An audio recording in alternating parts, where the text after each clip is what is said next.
कि भारत आज दुनिया के अंदर चौथी अर्थव्यवस्था बनकर के आज IMF ने इस बात का उल्लेख किया है। ये नहीं आती सरकार किसी को भी हो, परंतु जिस प्रकार की घटना सामने आई है वो समाचार पढ़ के मेरा मन भी काफ़ी दुखी हुआ है। ऐसे मंत्री जी के मन की बात के 122वें एपिसोड को मैंने महाराणा प्रताप मंडल में बूथ क्रमांक 95 में आज मन की बात को सुना है और इस मन की बात में माननीय प्रधानमंत्री नरेंद्र मोदी जी ने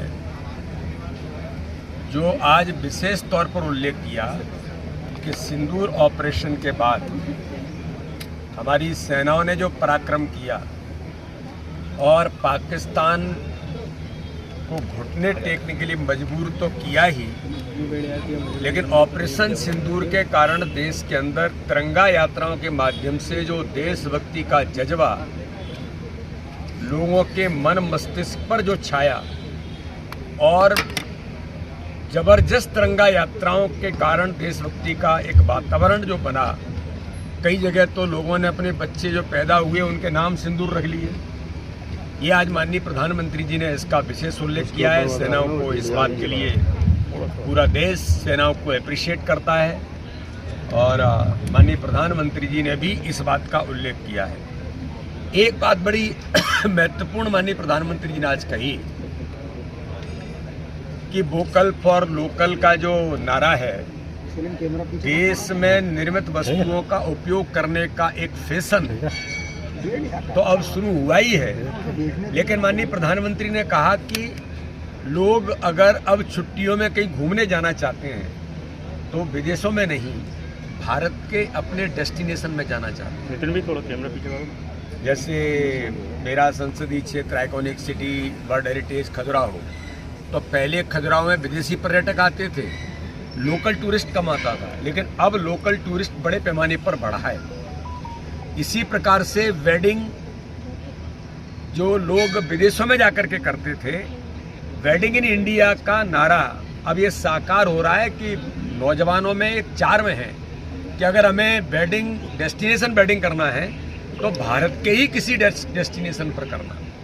ये भी एक इसकी नई शुरुआत हुई है। गिफ्ट किसी को देना है तो अपने स्वदेश के कारीगरों के द्वारा निर्मित गिफ्ट दें, तो एक make in India, made in India और भारत के प्रधानमंत्री नरेंद्र मोदी जी ने इसको जो प्रमोट किया है, तो लोगों ने इस दिशा में भी बड़ी संख्या में ये प्रयास शुरू किए हैं।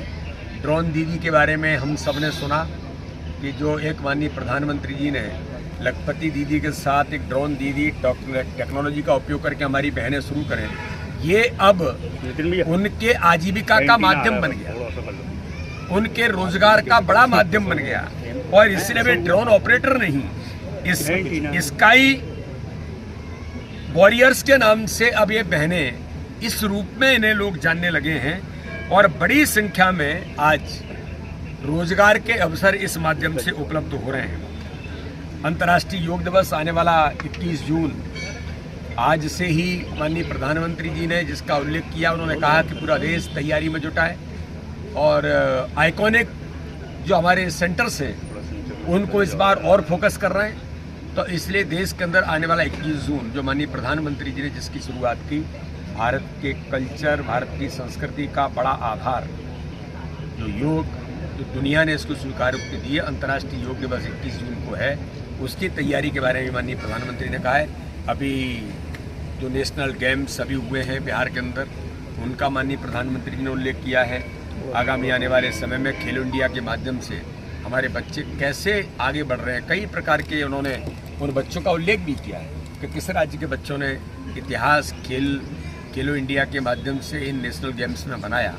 तो इसलिए इस दिशा में आज कई प्रकार की ऐसी चीज़ों को माननीय प्रधानमंत्री जी ने मन की बात में आज उल्लेख किया है। हम सब उससे जानकारी में सबके भी आया और मुझे ऐसा लगता है कि कई चीज़ों को लोग अपने अन्य स्थानों पर भी उन सब बातों को करने का प्रयास करेंगे। माननीय प्रधानमंत्री जी का एक बार अभिनंदन, बहुत बहुत धन्यवाद। मैं माननीय प्रधानमंत्री नरेंद्र मोदी जी को बहुत हृदय से उनका आभार और उनको हम बधाई देना चाहते हैं कि भारत आज दुनिया के अंदर चौथी अर्थव्यवस्था बनकर के आज IMF ने इस बात का उल्लेख किया है कि चौथी अर्थव्यवस्था भारत बन गया है। ये इतिहास नरेंद्र मोदी जी के नेतृत्व में भारत के 140 करोड़ जनता के लिए बहुत गौरव की बात है। माननीय प्रधानमंत्री जी का इस बात के लिए अभिनंदन है और जो आगामी समय में हम दुनिया की तीसरी अर्थव्यवस्था बनेंगे, ये हमारा टारगेट है। माननीय प्रधानमंत्री मोदी जी जो तय करते हैं उसे करके दिखाते हैं। तो अब एक फोरम पर नहीं, आतंकवाद की समाप्ति के लिए जब मैदान में उतरना होता है तो प्रधानमंत्री मोदी की इच्छा शक्ति होती है और हम ऑपरेशन सिंदूर से विजय पताका भी फहराते हैं, आतंकवादियों को नेस्तनाबूद करते हैं, पाकिस्तान घुटने टेकता है। तो इसी दौरान भारत की इकोनॉमी दुनिया के अंदर चौथी इकोनॉमी बनती है। ये बहुत महत्वपूर्ण है जो माननीय प्रधानमंत्री नरेंद्र मोदी जी के नेतृत्व में आज देश के अंदर आज पूरा देश गौरवान्वित है। हम पूरा देश 140 करोड़ जनता माननीय प्रधानमंत्री जी का इस बात के लिए अभिनंदन करते हैं। अमेरिका, चाइना और जर्मनी हमसे 4,00,000 करोड़ का 4 ट्रिलियन। देखिए, प्रधानमंत्री आदरणीय नरेंद्र मोदी जी की दूरदृष्टि के कारण हो रहा है। आप देखते जाइए, हम 8वें से 5वें पे आए, 5वें से 4थे नंबर पर आए। इसी प्रकार से देशभक्ति का जज्बा रहा। सब लोग अपने देश को, अपने राष्ट्र के प्रति समर्पित रहे। बाहर की चीज़ों को, विदेशों की चीज़ों को खरीदना बंद करें और जो लोकल और वोकल की बात आदरणीय प्रधानमंत्री जी ने मन की बात में कही, अगर हम उसको लेकर आगे बढ़ेंगे तो निश्चित रूप से हमारा देश आज 8वें से 5वें, 5वें से 4थे, तीसरी दुनिया की इकोनॉमी बनने के लिए तैयार खड़ा हुआ है। सर, लगातार कोरोना के केस भी देश में बढ़ रहे हैं। प्रदेश में कुछ गाइडलाइन जारी की जाएगी क्योंकि अभी इंदौर में सामने आए हैं, हालांकि भोपाल में कैसे मामले। देखिए, सरकार इसमें काम कर रही है। प्रदेश के यशस्वी मुख्यमंत्री डॉक्टर मोहन यादव जी काफ़ी गंभीर हैं और कोरोना की गाइडलाइन पहले से और बेहतर इसका अध्ययन करके और किस प्रकार से इसको प्रदेश के किन किन शहरों में लागू किया जाए। कोरोना से हम सब लोग निकले हैं, कोरोना जैसी महामारी को हम सब लोगों ने भुगता है, हम सब लोग समझदार हैं। तो कोरोना के जो नॉर्म्स हैं उस सब का हम लोग पालन करें। मध्य प्रदेश की भारतीय जनता पार्टी की डॉक्टर मोहन यादव जी की सरकार कोरोना को लेकर काफ़ी गंभीर है।